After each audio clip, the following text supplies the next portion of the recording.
नमस्कार। आप सभी का स्वागत है मेरे इस चैनल अपन माटी पर। अभी जो शिक्षक भर्ती और सहायक शिक्षक भर्ती के लिए जो 10 जून को पेपर आयोजित किया गया था, तो उस पर बात रखने मैं कुछ आया हूँ। वैसे तो ये भर्ती शुरू से ही विवादित था, चाहे वो बोनस अंक के मामले में हो या विषय बाध्यता के।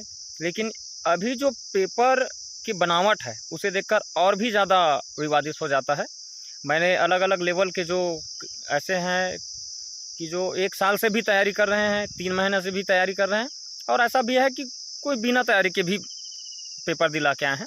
तो मैं उन सभी से बात करने के बाद ये सोच पा रहा हूँ कि ये जो पेपर है वो चाहे 1 साल से तैयारी कर रहे हैं या 3 महीना से या नहीं भी किए हैं, तो ज़्यादा ऐसा कुछ अंतर नहीं है। क्योंकि आप 1 साल से पढ़ रहे हैं तो आप सिलेबस पढ़ रहे हैं, सिलेबस से पढ़ रहे हैं, कोचिंग कर रहे हैं, सिलेबस से आपको पढ़ाया जा रहा है।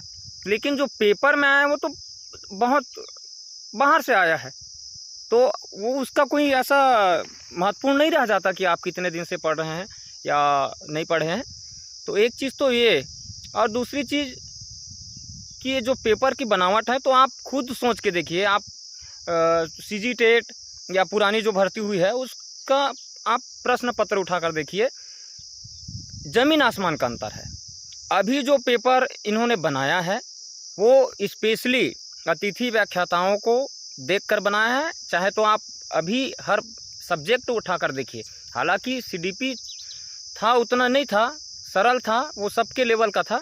लेकिन अन्य विषय आप देखेंगे तो वो सिलेबस से बाहर था, पूरा सिलेबस से बाहर था। और आप अगर अच्छे से उसमें अगर विश्लेषण करेंगे तो आप ये पाएंगे कि ये जो सहायक शिक्षक के लिए ये पेपर बनाया गया है उसमें स्पेशली अतिथि व्याख्याताओं को ध्यान में रखकर बनाया गया है। क्योंकि आप गणित भी देखिए उनके ही लेवल का है, पर्यावरण देखिए पूरा विज्ञान भरा है तो उसके ही लेवल का है, हर विषय में उन्हीं का लेवल है।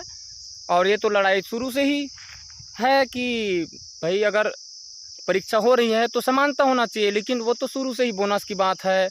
तो ऐसे तो सरकार उठा के उनको नहीं दे सकते थे, क्योंकि 4 लाख लोग थे जो उनके बीच आते। लेकिन एक रास्ता तैयार किया कि हम इसको नौकरी में भी रख सकें और इन लोग चिल्लाए भी मत। इस तरह से कुछ हमारे साथ खेल हुआ है। तो आप ऐसा मत सोचिए कि मेरे से पेपर बिगड़ा। वैसे हम लोग पढ़े भी हैं मनोवैज्ञानिक में कि अगर एक बच्चा फेल होता है तो बच्चा ही फेल नहीं होता, पूरा सिस्टम फेल होता है। यहाँ तो 4 लाख जो विद्यार्थी हैं उनके साथ, उनके भविष्य के साथ ऐसा हुआ है। निश्चित है ये बहुत दुखद है। अगर आप मेरे से सहमत हैं तो बिल्कुल लाइक करिए इस चैनल को, और सहमत है या नहीं है बिल्कुल एक बार कमेंट करके बताइए, ताकि मैं इस वीडियो को रखूँगा। अगर असहमत रहेंगे तो मैं इस वीडियो को डिलीट कर दूँगा। जय जोहार, नमस्कार साथी।